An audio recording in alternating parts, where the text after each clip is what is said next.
Assalamualaikum warahmatullahi wabarakatuh. Saya Fahmi Aribah, NPM 19110100063, kelas A semester 5. Saya dari Universitas Islam Negeri Radinta Lampung, jurusan Pendidikan Agama Islam, Fakultas Tarbiyah dan Keguruan. Baik, di sini saya memenuhi tugas individu dari dosen saya, Ibu Agus Susanti MPDI, mata kuliah materi pembelajaran Akidah Akhlak SMA atau MA. Assalamualaikum. Waalaikumsalam. Kita main kepencet batang. Baik, untuk mengawali kita belajar, silakan ketua kelasnya disiapkan teman-temannya untuk berdoa. Said Tamid.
Assalamualaikum warahmatullahi wabarakatuh.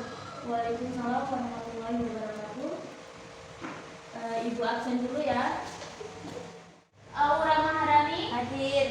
Sofia, Marini, Torin, Rizky, Kara,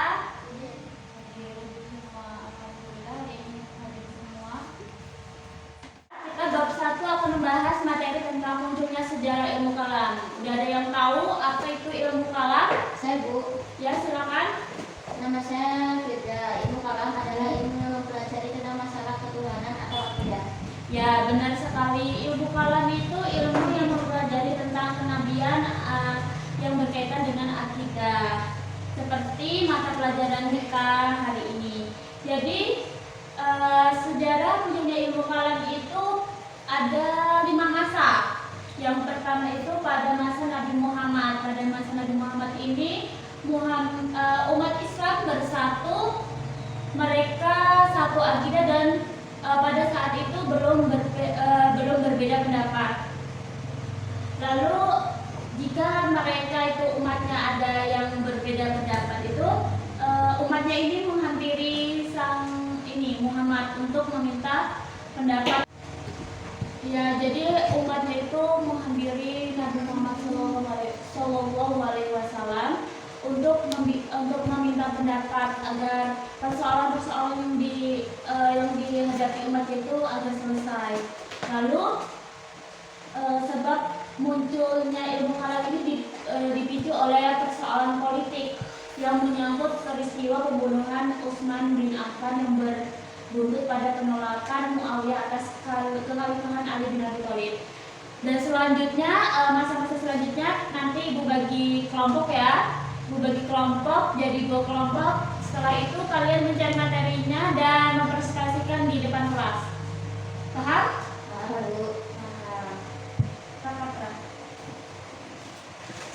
Coba hari ini bantu Ibu buat tulis ini ya. Apa materinya yang akan dipresentasikan nanti, silakan. Itu silakan tulis. Yang pertama akidah Islam.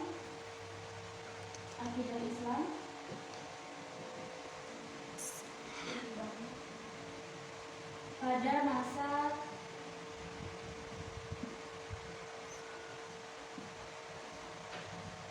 pada masa Khulafa ar-Rasyidin. Khulafa ar-Rasyidin.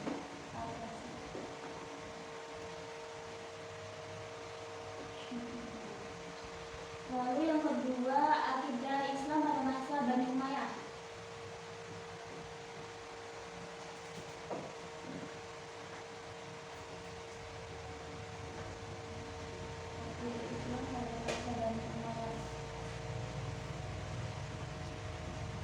Silakan cari materinya.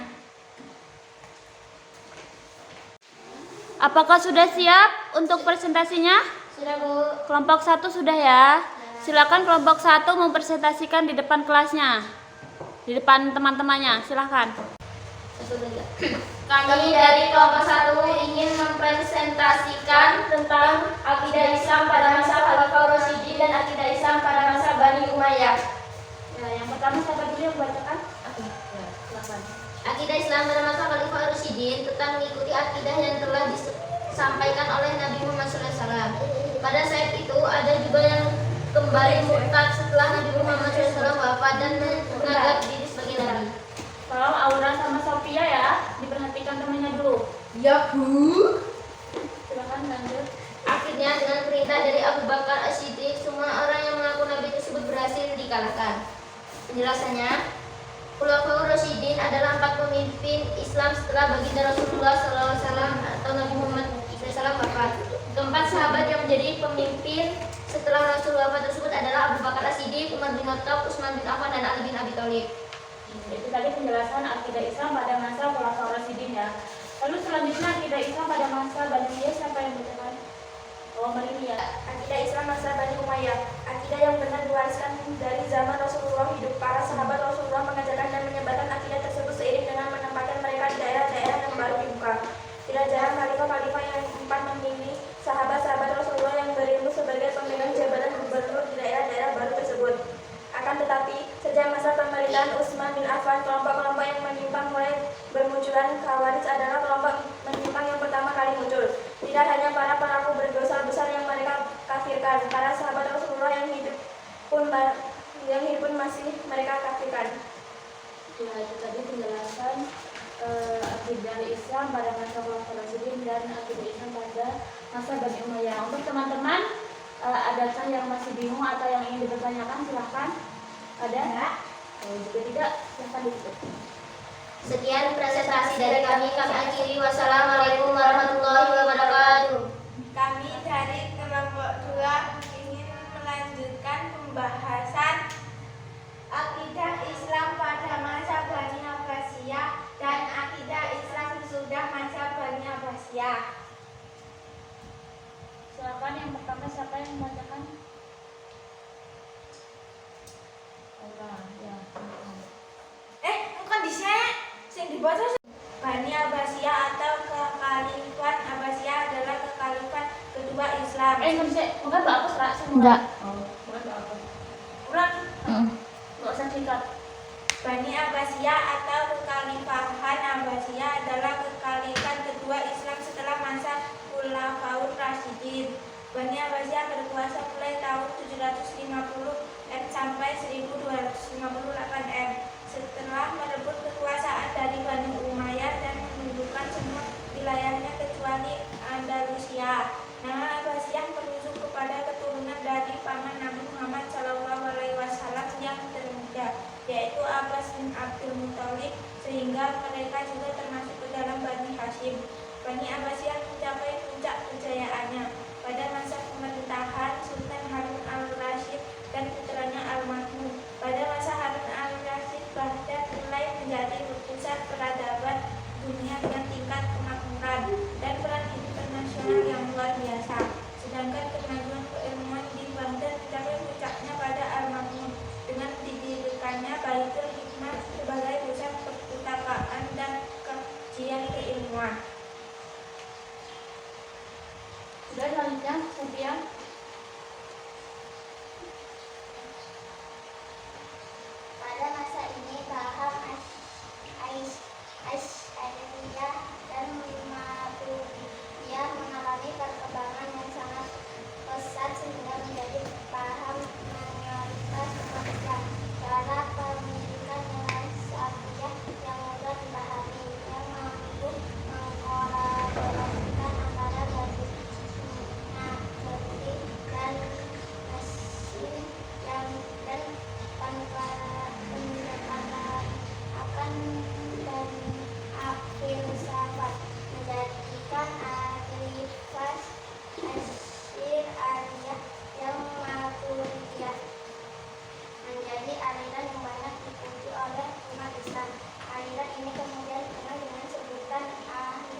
Udah silakan gitu. Sekian dari presentasi kami akhiri. Wassalamualaikum warahmatullahi wabarakatuh. Waalaikumsalam warahmatullahi wabarakatuh. Nah itu tadi ya penjelasan masa ke masa sejarah munculnya ilmu kalam. Di sini Ibu akan menambahkan sedikit sejarah munculnya ilmu kalam. Tadi ada beberapa yang tidak disampaikan. Yang pertama itu pada masa yang pertama pada masa Nabi Muhammad SAW, umat Islam bersatu. Mereka itu masih satu akidah, satu syariah, dan satu akhlakul karimah. Kalau mereka ada perselisihan pendapat, itu diatasi dengan wahyu, dan pada saat itu tidak ada perselisihan di antara mereka itu pada masa Nabi Muhammad. Ya, pada masa Nabi Muhammad. Lalu sebab aura, nanti dulu yang ngobrolnya ya. Lalu sebab kemunculan ilmu kalam ini dipicu oleh persoalan politik yang menyambut peristiwa pembunuhan Utsman bin Affan yang berbuntut pada penolakan Muawiyah atas kekhalifahan Ali bin Abi Thalib. Ketegangan antara Muawiyah dan Ali bin Abi Thalib ini memuncak dan sampai ada terjadi perang, yaitu perang Siffin yang berakhir dengan keputusan tahkim atau arbitrase. Sikap Ali yang menerima tipu muslihat Amr bin Al-As itu utusan dari pihak Muawiyah dalam tahkim tidak disetujui oleh sebagian tentaranya. Lalu Ali ini berbuat salah sehingga meninggalkan barisannya pada saat perang Siffin tersebut. Dan ada beberapa faktor, ada dua faktor, yaitu faktor internal dan eksternal. Faktor internal ini yaitu apa coba faktor internal? Ada yang tahu? Ayo semangat ya, ini masih jam pertama, jangan pada ngantuk. Jadi faktor internal itu faktor yang muncul dari dalam umat Islam itu sendiri. Ada tiga faktor. Yang pertama adanya kepentingan kelompok atau golongan. Lalu yang kedua adanya kepentingan politik, dan yang terakhir itu adanya pemahaman dalam Islam yang berbeda. Perbedaan pendapat ya. Dan yang kedua faktor eksternal. Faktor eksternal itu muncul dari luar agama Islam. Yang pertama ada akibat adanya pengaruh keagamaan dari luar Islam, seperti misal agama Kristen, Katolik, dan lain sebagainya itu. Lalu yang terakhir itu adanya kelompok-kelompok Islam. Yang pertama khususnya Mu'tazilah. Perkara utama yang mereka tekankan ialah mempertahankan Islam dan menolak hujah mereka yang menentangnya. Jadi itu tadi ya penjelasan tentang sejarah munculnya ilmu kalam. Dalam sejarah ilmu kalam itu tuh ada peristiwa tahkim. Tadi kan sedikit Ibu sampaikan tadi. Nanti kita bahas lagi di hari berikutnya tentang peristiwa tahkim. Untuk hari ini kita cukupkan dulu, kita membahas sejarah munculnya ilmu kalam. Ibu harap kalian dapat mengerti dan dapat memahami sejarah-sejarah Islam atau sejarah munculnya ilmu kalam dari masa ke masa. Apakah kalian mengerti dan ada yang ingin ditanyakan? Dipersilakan. Mengerti. Tidak ada. Mengerti ya. Baik, pelajaran Ibu sudah selesai ya untuk mata pelajaran pertama. Silahkan kalian lanjut nanti untuk mata pelajaran kedua. Ibu akhiri. Wassalamualaikum warahmatullahi wabarakatuh. Waalaikumsalam